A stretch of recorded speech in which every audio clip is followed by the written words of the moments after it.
Sinjye nyine na Lebi irimo ngo Lebi zimfate nk'umuhanzi igiye gukura ku muhanda.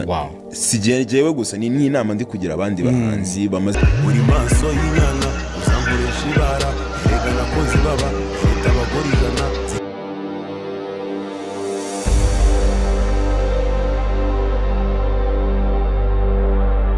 Semana Ishimwe Kevin uzwi mu muziki nka Kevin mu baraperi bakomeye mu Rwanda bagezweho kandi bafite uruhare rukomeye mu guhindura amateka y'injyana ya hip hop mu muryango nyarwanda. Azwi mu bashinze akaba n'umuyobozi w'umuco w'injyana cya Miss Trapish Music Evangadri na Trap n'ikinyarwanda cy'abashonji cyangwa imvugo z'abajene. Dore amateka n'ubuzima bwe kuva kera. Jye mwumva ni Cedric na Nshuti. Niba utaraka na subscribe ubikore kugira ngo turwane mu byacu ku bukene ku bwije. Bayikaze kuri Go Magic TV, igisiga kigurukanye ubuzima by'amamare hirya no hino ku isi.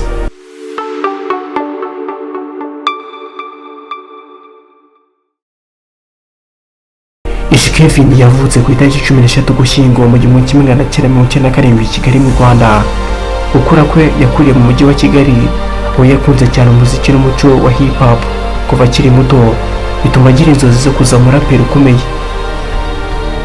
Yatangiye kugaragara mu muziki mu mwaka wa 17, icyakora izina rye ryatangiye kuzamuka cyane mu buryo bugaragara hagati ya 2019 ndetse na 2020, ubwo hagiraga injyana cya ikunzwe n'urubyiruko cyane.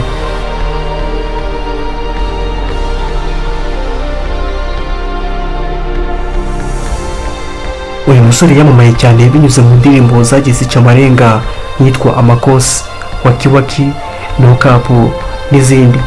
Yasohoye imizingo ndetse zirakundwa cyane nkitwa Trapish, Romani 1, Trapish, Romani 2. Mu mwaka wa 2023 yaje no kumurikira album ye ya mbere yise Blood Sweat and Tears. Mu rwego rwo gufasha abandi bahanzi bakinya trap batarabona amashereka, yashinze inzu ye bwite yise Trapish Records.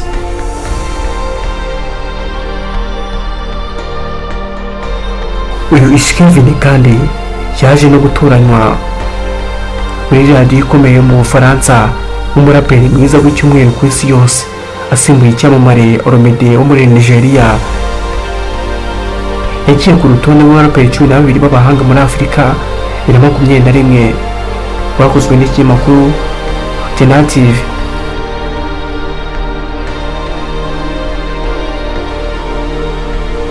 Mu mpeshyi y'umwaka wa 2021 Kevin yigeze gufungwa na RIB akurikiranyweho gukoresha ibiyobyabwenge. Nyuma yaje kurekurwa akatiwe umwaka umwe w'igifungo gisubitse, ahita asohora indirimbo yahise ikundwa cyane yise No Cap. Mu Ukuboza wa 2023 Kevin ari mu bahanzi b'urubyiruko bagize amahirwe yo guhura no kuganira na Perezida Paul Kagame nyuma y'ibihembo bya Trace Award. Ibintu yavuze ko byamwongereye imbaraga n'icyizere mu muziki.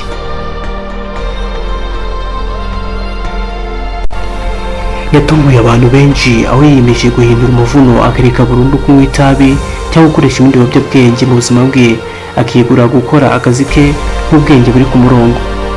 Kevin yakoresheje ijwi rye mu gukora indirimbo ivuga ku mateka n'ubutwari bw'u Rwanda, asubiza abasebyaga igihugu, kandi yagiye agaragara mu mikino mbonera y'amateka nk'iyitwa Our Past itegurwa mu bihe byo kwibuka. Reka dusoreze mu ikiganiro cyacu. Jye mwumvaga ari Cedric na Nshuti. Niba utaraka na subscribe ubikore byo tubana mu byacu ku bukene ku bwije. Tuzahora ubutaha.